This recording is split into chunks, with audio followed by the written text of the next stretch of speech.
All right, good evening. Welcome back to Elements of Calculus 2. We are going to try some applications of differential equations this evening and see if we can do a couple of problems here. So let me go ahead and grab my little notebook here. Here we go. And the first one we have to do something called Newton's law of cooling.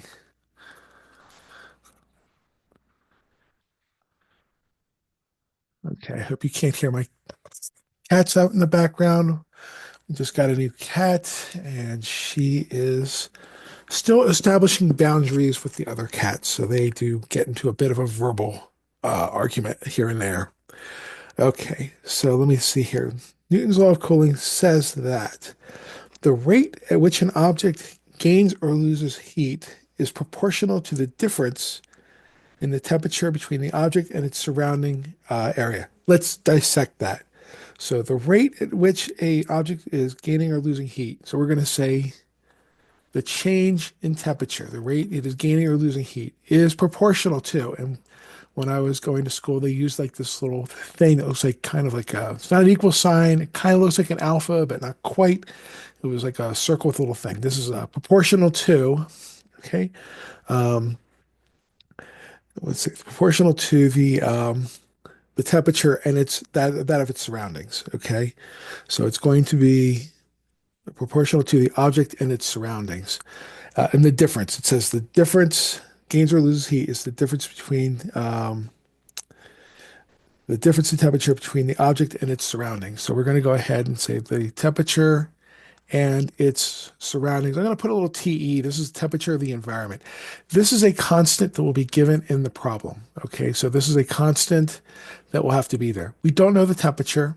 Okay, and the first thing we're going to do, and for those of you who in chemistry or have had enough chemistry, the first thing you do with proportionality is you say, well, the change in temperature, instead of proportional to, where you say is equal to, and then we're going to go ahead and do a constant of proportionality times that difference. Okay, let me pause for a second and quiet down a fight. Pause. Delightful. All right. So we have the change in temperature is equal to, or is proportional to, but equal to a constant of proportionality times the difference of the temperature of the object and the temperature of the environment. Okay. Now we have to go ahead and solve this thing because we want to figure out the temperature at any particular time. So we have dt by dt is equal to k. This is a variable. Okay. T minus, and this one is a constant. Okay. So let's go ahead. This is a separable differential equation. So we're going to say this is dt equals k t minus te times dt. Now, normally at this point, say, well, we can integrate both sides. I'm like, but we can't. Because notice there is a dt over here, d capital T, and there's a variable t over on this side. One of the things you have to do with separable differential equations is all the x's have to be on one side, all the y's have to be on the other side. All the little t's, the times, have to be on one side. All the big t's, the temperatures, have to be on the other side. So let's go ahead and finish this off. So we have dt divided by t minus te equals k dt, little ones like that. Now, are all the variables in the right places or on their own respective sides? My dt's and my t's are in the same spot. We don't have any like t's or little t's over here. It's just dt's. So at that point, we can go ahead and say integrate both sides. Okay, so we have to go ahead and integrate this. This is t minus a constant. Okay, so if you wanted to put in like a 3 here or something, for the sake of being able to do the problem, that's fine. But we're ending up with like, what is dt over t minus t? That is going to be the natural log of capital T minus TE. Okay, temperature of the environment. Again, this is a constant. Equals, and now we're just going to integrate the other side here. This is just going to be KT plus my constant of integration. Okay, don't forget your constants. This is where it really matters. We want to solve this in terms of T. Okay, so how do I undo my natural log? See, this is where all the algebra that we taught you comes in handy. We're going to undo the natural log by raising both sides to the e, right? So we're going to say the e in the natural log, that cancels. Again, as long as this is positive, this will work out. So we have t minus t sub e, okay, equals, and then here I'm going to have an e to the kt plus c. Now, what happens when we have a plus in our exponent position? This is really equal to, and again, there's a lot of algebra with this. This is e to the kt times e to the c, right? This times turns into a plus in the exponent position. Now, I'm going to go out on a limb here and say an e to a constant is a constant, all right? So we're going to be able to say this is a whole thing is times a constant. Okay, we're just going to call it c. So we have t minus t sub e is equal to c e to the kt. And the last thing I'm going to do is I'm going to add this t sub e to the other side as a constant. So we have t equals, this is my temperature. If it helps, you can put a little temp here, equals T sub e. This is temperature of the environment. Again, environment temp. Plus, we're just adding it, C e to the KT. All right. And that's what we have for our just general solution for what's going on here as far as the temperature goes. Now we're going to have to go through the problem and ask some questions about what's going into the problem. So it'll tell you, like they will say a whole bunch of different things about what has to happen. And so I did the general form first, and we're going to say something like, we had a bottle of water that had a temperature of 26 degrees centigrade. So we're going to say the temperature started off. So my initial temp was 26 degrees centigrade. Okay. And it is placed at room temperature. So my room temperature says that it is 12 degrees centigrade.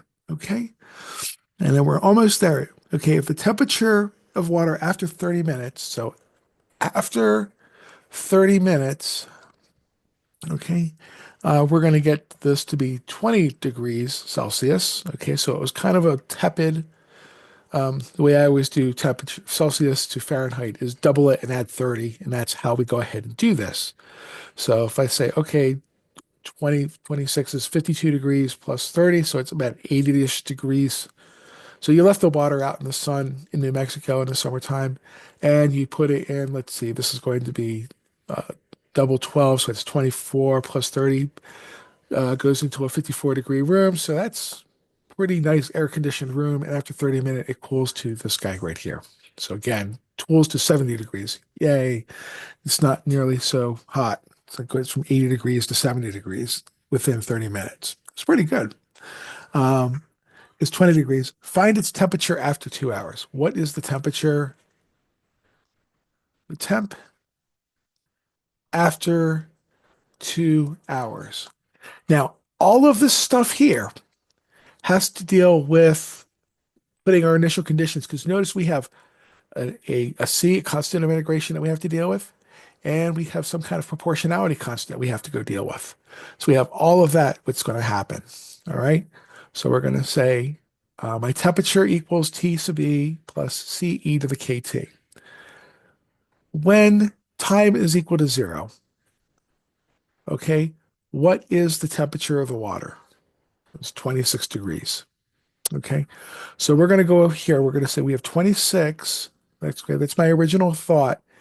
What's my room temperature? My environment temperature is 12 plus C, because I don't know what that is yet, E. And then when T is equal to 0, well, K times 0 is going to be 0. So I have E to the 0 here. This is 1. E to the 0 is 1. So we have 26 equals 12 plus C, and that's the first little equation we have to solve here. Okay, let's go ahead and subtract 12 from both sides, subtract 12 from both sides. So we have this is 14 is equal to my C. So let's go ahead and start with that. So we have temperature, that's my T, equals, let's go ahead and change my room temperature, temperature of the environment to 12. And then we know what C is. C is going to be 14, okay? E to the K times T. Now, it says after 20 minutes, or after 30 minutes right here. They're asking me what happens after 2 hours. Would it kill anybody if I change the 30 minutes to a half an hour to make sure that all of my units tend to work out correctly? So we're going to say that we have, I don't know what K is yet, okay? So we don't know what K is yet. But the temperature is, or the time is 1/2. So I'm going to say K times 1/2 here. And then what was the temperature after 30 minutes? It was 20 degrees. Okay, so we could change this guy here to a 20.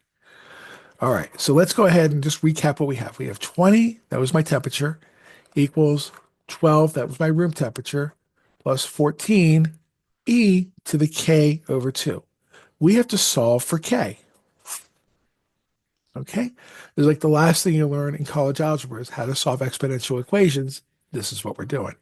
So let's go ahead and solve that. So we're going to subtract 12 from both sides. Okay, 20 minus 12, we have 8 equals 14 e to the k over 2. Let's go ahead and divide both sides by 14. So we're going to say, great, we've got 8 over 14, okay, equals e to the k over 2. All right, so what are we doing next? Yeah, we're okay. So the last thing we're going to do, okay, this is going to be 2 times 8. No, we're going to say 2 times 4. What am I doing? 2 times 4 is equal to 8. 2 times 7 equals 14, so we can cancel some stuff. You don't have to do this. It's just like to work with the smaller numbers. So we're going to say that this is 4/7 equals e to the k over 2. Well, now I have a variable in the exponent position. Okay, how do we get the variable down from the exponent position? And the answer for that is we take a natural log, of course. So we have the natural log of 4/7 equals the natural log of e to the k over 2. The whole point of doing this is that we have a rule of logarithms that allows us to move this exponent down in front. So we have k over 2. What's the natural log of 1? Natural log of 1 is 1, of course. Okay. And this is equal to the natural log of 4/7. Okay. So there's no more natural logs on the right-hand side. So we're good. So here we have k is equal to 2, right? We're just going to multiply by 2 times the natural log of 4/7. Okay. And that's going to be my k. So let's go ahead. Let me pause this. Well, we don't have to pause it, but let me go ahead and deal with this. You would have a regular calculator to be able to do this. I'm going to use my scientific calculator because we can show everything. Let me see. Where is my calculator? Uh, Somewhere. Nope, nope, nope, nope, nope. Let's go back by 1.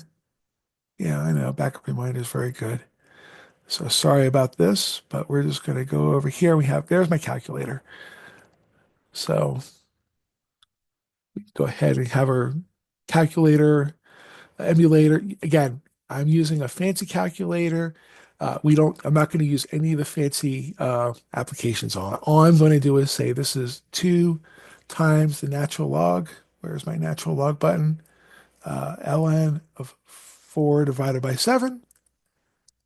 Okay, and notice we didn't even care about the sign of our k. We're just going to go ahead and deal with this. So I know that k is equal to, and I would say that 4 decimal places is generally where you want to go. Maybe we go 3 with this one and say this is negative 1.1192, and we'll just go with that.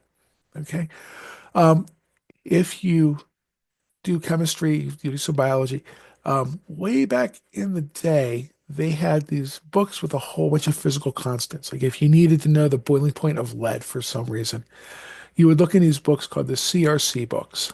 And there's CRC chemistry, CRC materials, CRC, I'm sure there's CRC biology, there's a CRC math, and you would look up all these logarithms to figure this out. All of the numbers in the math parts went to 4 decimal places, which is why the standard is going to 4 decimal places. And this is not my fault. This is something that we've been doing forever and ever since like way before I was born. But all these books were always published to 4 decimal places. So we'll go to 4 decimal places because that's what the standard is. So here I've got my k is equal to negative 1.1192. Great. So if I go ahead and let's recap what our actual formula is. We're going to say that this is temperature equals, right? And then what did we have here? We had TE, which is 12 plus 14 e to the negative 1.1192 t, going way back up to one of these guys over here to say what's going on with all of this. Okay. And then this was all the way back up to this spot right here. Okay. The TE, that was going to be 12. The C was going to be 14. The K we just found.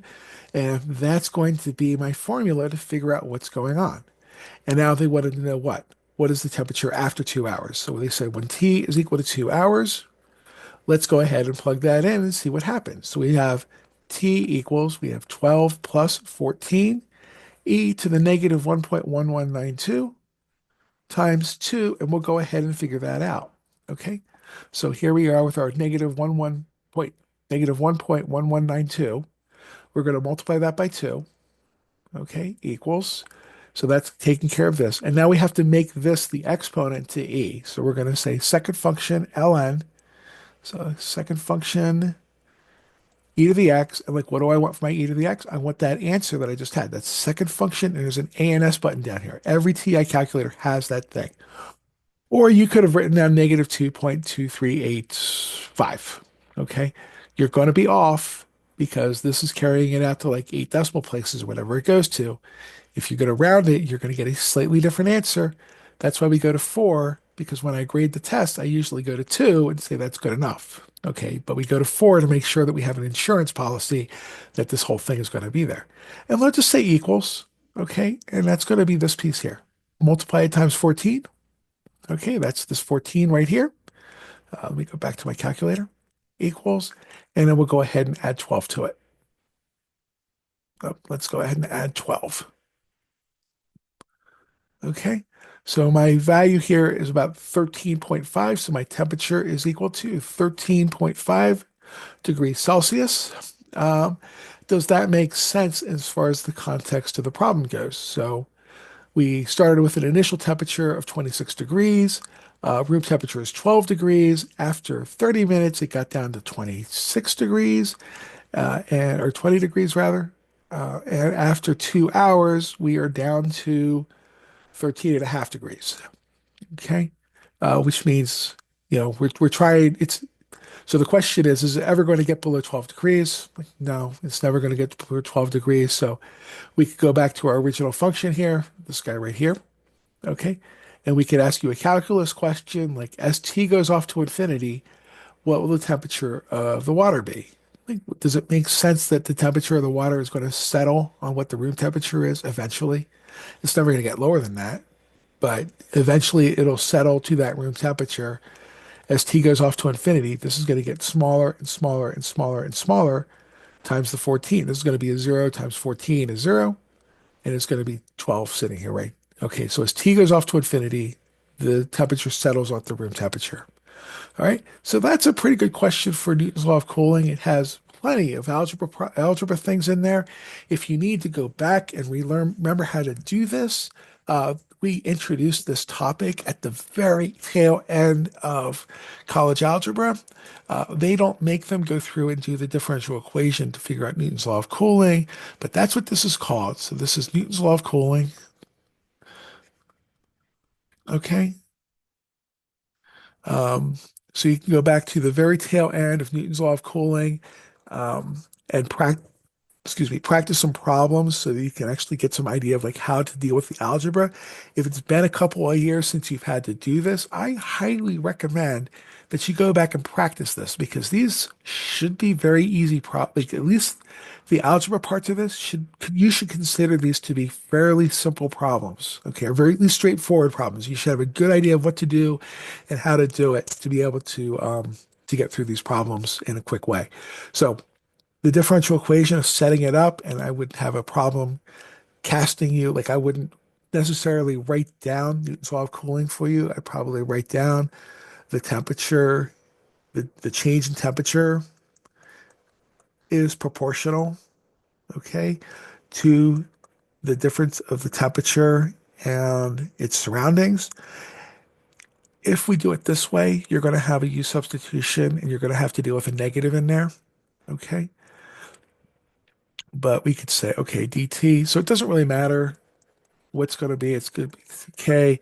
We could say t minus te, depending on how you're going to do this. I'm going to pause this for a moment because the cat is, yeah, she's upset. So she is, we got her, and she has a little hole in her heart, so she can't deal with anesthesia. So she is yet unfixed. She's 6 years old. So, and we took her to the vet this summer and like, nope, she still has a hole in her heart. We were hoping it was going to get fixed. So she is still unfit. If she goes under anesthesia, it's like that might be the end of it for her. So that's why we've decided not to get her fixed. She's definitely an indoor cat, but being able to go through all of this stuff, please practice. And this is a Newton's Law of Cooling problem, and we will do some more in just a moment. So thank you very much for watching the video, and good luck with everything. All right, thank you.